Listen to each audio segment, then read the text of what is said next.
Thank you so much for watching Riff TV. Now, this interview is obviously with video, but I don't interview everybody on Zoom. That's why I put it on my Talkin Rock with Meltdown podcast. We talk to rock artists from all over the genre. So check out Talkin Rock with Meltdown wherever you get your podcasts. And now to today's video interview. There he is, Jacoby. How are you, my friend? I'm doing good, man. Just chilling at home for a couple days. Just got back from Australia, actually. We did a tour over there with our friends in the Used. Yeah. And just come back, and I mean, first day I got back, dude, my head felt like it was still spinning in a dryer. It was just like it takes me a couple days to like get to it. So I'm here on my third day, and I'm like, okay, I almost slept through a night. I'm up at 4 a.m, ready to go. Is it one of those things like where you come home and your wife and your kids just expect you right away to snap back into normal? Oh, absolutely, man. I remember coming home, dude. I come home off tour back in the day when my oldest son, he was like a little guy, and I remember I'd walk through the door and I'd be like, "This is back when I was partying too," and I'd just come back and it's like just a hot mess, right? Just hungover, just a wreck, and my wife would just be like, hand my son straight to me, and I'm like, "All right, let's go, Bubba. I know what it is. I just got to crack a beer for this one." Yeah, Yeah, I was looking at your pictures from Australia just a few minutes ago, and it's pretty cool to think. I mean, you've been in this business for a little bit more than 2 decades now as a touring professional musician, and you've had a chance through your music and through your career to travel and see the world, places that you've gone that some people will probably never get a chance to go to. oh man, I'm telling you, dude, that's part of this gig that I'm so thankful for, is just the adventure part of it. And sometimes, we roll up in a city and it's like I'm in the bus, I go to the venue, and then I go back to the bus and I go to the next city. Mhm. And then sometimes I got a couple days off and I'll be able to spread out and just trip around a city and kind of fall into what the groove is there, and maybe get a tattoo or go get some good food or do some just, discovering. I went and I had to go get the obligatory, like, Sydney Opera House photo, in front of the big old crazy. I had to, right? But it's great, man. I really enjoy that part of it. Yeah, Brad Arnold from Three Doors Down, who I'm sure you know, told me years ago, and I'm not speaking out of school because he told me this actually on the air, but he said that a lot of the reason he was drinking and whatever was because he would roll into a city and really had nothing to do, and now he tries to fill his time up with stuff to do when he goes to a city. Are you kind of the Oh, yeah, same? absolutely, man. It was back in the day. It was just like roll up in town and burn it down. Let's rage, and that you wear yourself out like that after a while. So same deal, right? Where it's like now it's like I call it my reconnaissance mission. When I get into a city, it's like I like to go to run. I like to, that's part of my exercise for my cardio. And so I'll just roll out, put my running shoes on, and go for like a little 3 mile banger and just kind of look around like, oh, all right, that's the tattoo shop or that's the coffee shop. Oh, that looks like a cool little park. I'll pause out here, dude, check it out, just soak it in, sit underneath a tree, do some hippie shit, and then bugger off, So yeah, man, it's a big part of keeping my head straight, is keeping myself busy, with with healthy stuff, man. Plus, it's like I missed so much back in the day that now it's like I go to Paris and I'm like, oh, there's a whole nother side of Paris that I never knew, So it's badass. That's even cool that you can just say that. I've never been to Paris before. But do you think that it's like for a rock musician, almost kind of like a rite of passage to really just, just beat yourself up in the beginning of your career and then all of a sudden discover that, well, maybe I shouldn't be doing this all the time. A lot of the guys that have made careers out of this thing have had to do that. I've seen like guys like Steven Tyler, you know, fellas in Motley Crue, those bands, those quintessential bands that I grew up loving, and like to have some longevity, they had to like straighten it up. And I think growing up watching some of those documentaries, I was like, whatever. That's just they quit. And then I came to that point where I was like, oh, it's the part of the documentary where I fucking hit rock bottom. You know what I mean? Like it just, and so I think for me, it's just like obviously for a personal health choice and that stuff, and to keep my family tight, like that matters, man, so they want somebody that's present and got their shit together. And it's like, especially doing what I do, singing, it's like your body, it's the instrument, you know. I gotta take care of this thing. Yeah, and you are so energetic on stage. Brad was also telling me that Charlie Daniels was actually a key to his getting sober. Was there anyone that we would have heard of, or that we would know that helped you? Well, I got a real good core of sober musicians that I'm really tight with, and I don't need to run a list of their names, you know what I'm saying? But it's like I got a great, and really I gotta tell you, man, once I plugged in, because I struggled for a while, I'd roll out, just fall off the wagon because I just couldn't figure out the dynamic out there on the road of how to do it. And then once I plugged in with these other sober musicians and I started hearing their stories about, yo, like this is how I did it, this is how I'm doing it. And that's when it really finally clicked in, not that I felt like I was like couldn't relate to normal people, but it was just like in this work environment, how do you do this? Because yo, dude, it's like it could be Tuesday night, but anybody at the rock show, it's their Friday night. You know what I'm Right. saying? Like we came to give you a Friday night on a Tuesday, y'all. So that's the world, that's the world that we live in out there. And people like to turn up and get loose, man. I'm just trying to keep some longevity out here. It's trying to stay pretty, dude. Trying to stay like in fighting shape. That's my shit, dude. Yeah, it's funny you mention that because their Tuesdays, or your Tuesdays, their Friday. Then you got to do that Friday all over again the next night on a Wednesday, and Oh then yeah.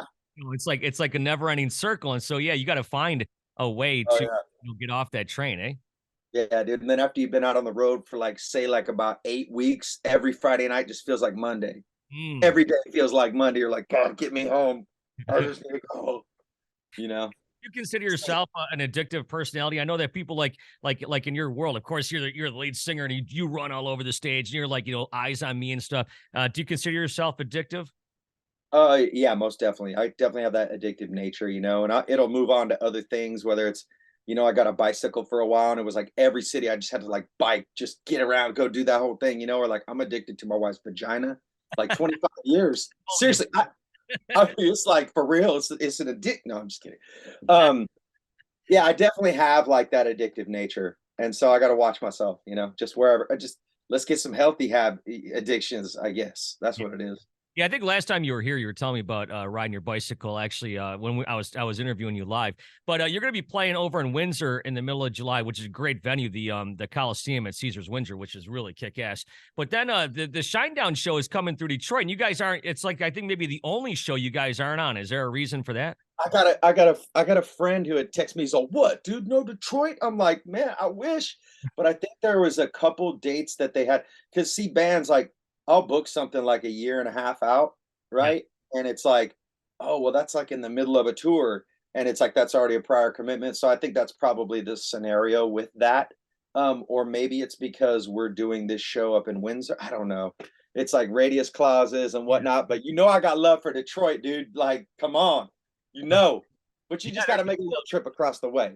Yeah, I remember when you guys were here with OZZfest. I think we've talked about this before, but we went to a Dave and Buster's with some listeners and whatnot. I know this is 20 some odd years ago. You might not remember this, but we posed for a picture with some of the winners and some of the other bands, and Zach Wild was literally sleeping on the couch in front of us. It was like 3 in the What? afternoon or something. Oh, man, that was OzFest, bro. Yeah. That's I got me and Mike Inez, like, we partied on that tour, man. Zach was a wild one. I just ran into Zach, like, a couple months ago, and he seems to be doing great, man. He's just, like, Yeah. fit, shredded, and his band's tight as they're great dudes, man. Like, that whole Zach Wild crew, like, I got nothing but love for that, man. It was good, because he had to be passed out in the middle of the yard for a minute. I mean, hey, that's how it goes, dude.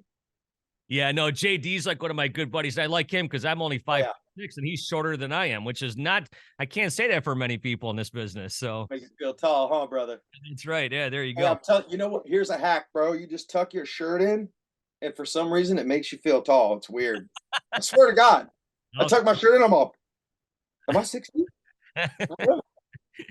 I'll have to remember that. Yeah, I'm going outside. Maybe I'll try that hack.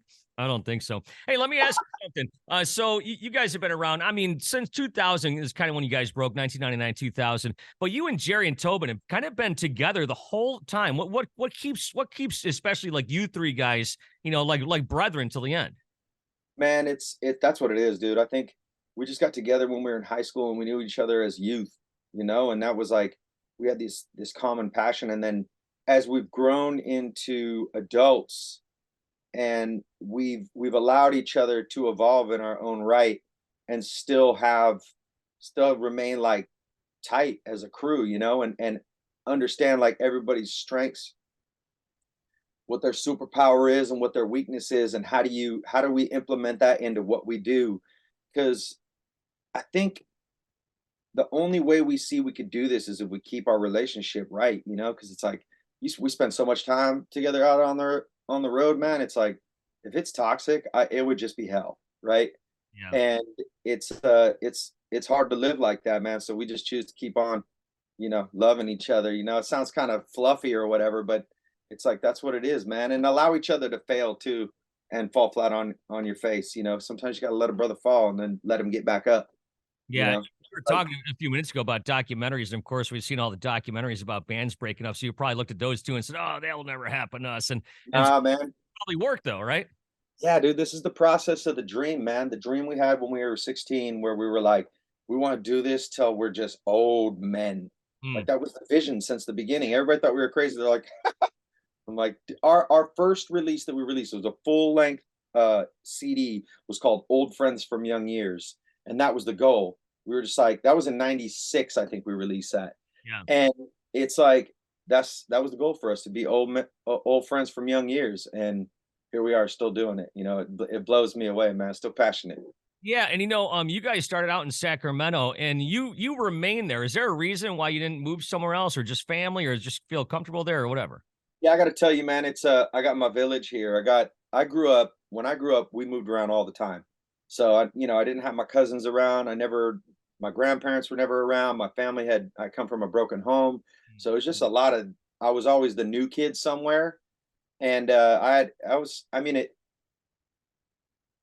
it tempered me a different way, right? But I felt like for my kids, I wanted to give them an opportunity where they got their village, So my folks live up the hill, my wife's folks live up the hill, my brother lives 20 minutes away, her sister lives about 20 minutes away. And so, like, say we go to one of the kids' football games or baseball games, is we roll deep, dude. It's like the whole crew shows up and we support each other. And that's something that I totally value, because when I'm gone on the road, it's like I got my village, Yeah. and that to me is like it's awesome. It makes me gives me a sense of security when I'm gone, for my people. And Yeah, so we got the village is up here in Sacktown, baby. that's right, Sacktown. It's funny because, like, in my business, right, my goal when my kids were born was to have them start and finish school in the same school district, and for a lot of people, that may not even be a thought process, they just do Yeah, it. But in my yeah, life, man. I don't know what's gonna happen, but here I am, 27 years later in Detroit, and it's like my kids got a chance to do that, you know what I'm saying? It's Yeah. kinda cool. And this business, man, for doing what you're doing, I mean, I met some of y'all, man, where he's at a new spot. I'm like, hold on, I thought you were in Florida, and now what are you doing over? He's like, yeah, man, Captain Save a radio station here. I had to fix this one up, and so, but he didn't have no kids. Yeah. But yeah, dude, it's pretty rad to be able to like have that goal and then come through with it. You know what I mean? Yeah, no doubt, and then you post a lot of stuff about your kids and that on, now you got 2 or 3 boys? I got three boys. 3 boys. Yeah, So 21, 18, and 9.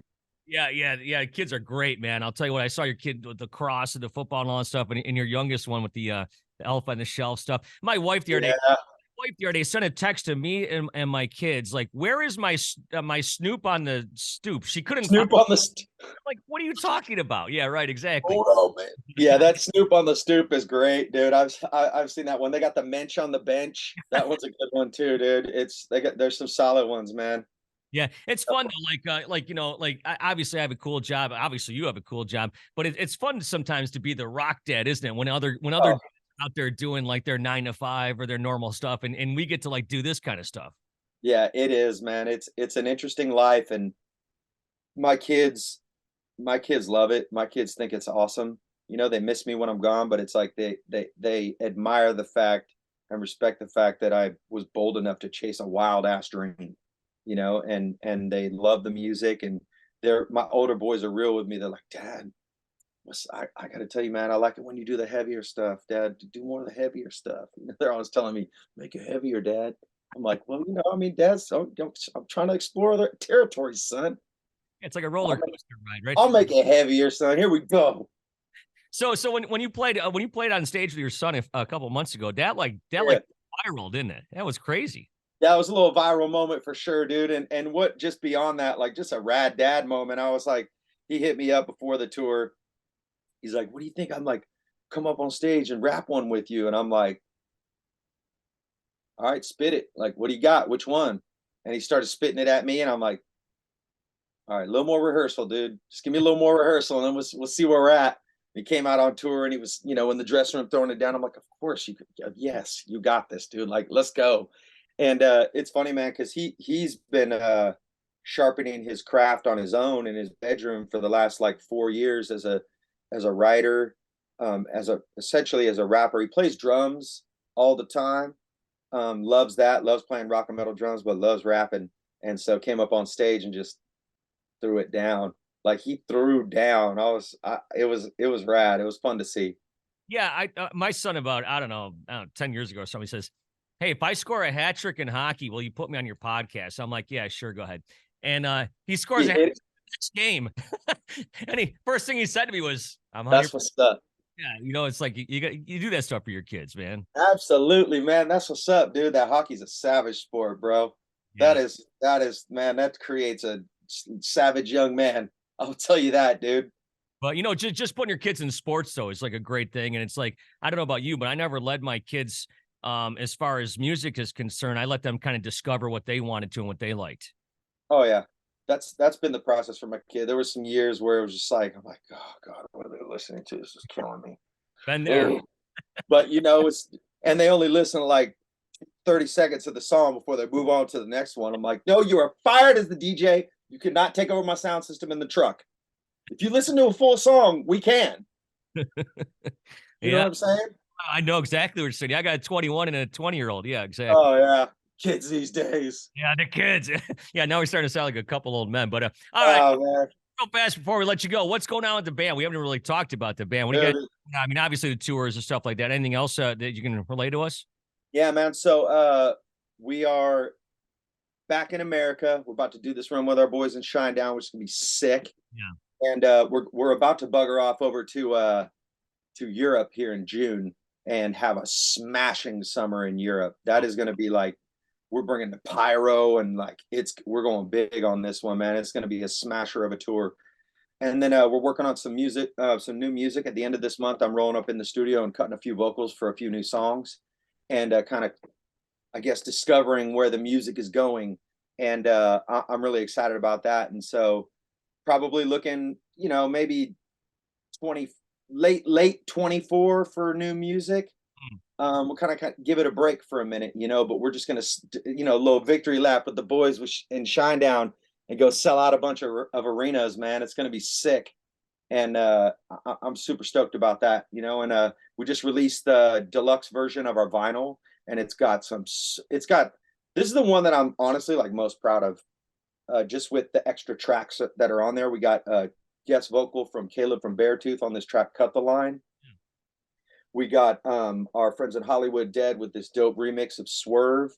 Then we have this like mega ill dope DJ, one of my favorites, this guy Bloody Beetroots. He does a remix of Stand Up. Then we also have a marching band version of Stand Up that's on there. That's like, it's a deep bonus version. Plus there's another track called Spotlight, which is a freaking ripper. Should have been on the record, but we saved it for the bonus. And so Yeah, there you go. Yeah, speaking of marching bands and stuff, that when you guys brought the marching band on stage at Rock on the Range, that was like that's a moment I'll never forget. absolutely, man. We just did it again up here in Sacramento for Aftershock Festival. We brought up the UC Davis Aggies marching band, and they were dope, man. It was cool. And so it's definitely something we love partnering with the music departments. I really prefer the high school level just because it's such a bright spot for them. Like a college thing, they're kind of like, oh yeah, it's cool, whatever. We've been there, done that, I mean, not that they've been there and done that, but I just feel like the high school level is a bit more impressionable, Mm, you know? yeah. I don't know. Do It's you cool guys stuff. you just talked about new music and not to and get back to that for 1 second. Yeah. Do you have stuff like demoed out? Do you have stuff that, tell me where you're at? Oh yeah, man. So we got Tobin and Jerry and Twan. and Tony, they just been putting together music over the last like year, because we finished Ego Trip quite a while ago, and so there's been time to be creative. And I got a stockpile of, I'd say, probably like 8 to 10 songs to choose from, and we picked two of them for me to go into the studio and cut vocals on them that we just felt were the most inspiring, that felt like they would, you know, sonically felt the right direction for the next song. Mm. And we run our own record company as well, and Oh, so we just had a great run on this album Ego Trip. Got 3 number 1s at rock radio, like yeah. our maiden voyage as a record company for Papa Roach. And so that's really exciting for us as well. So we're looking at potentially, well, at one point or another we're going to sign a band. That's going to be something that we do.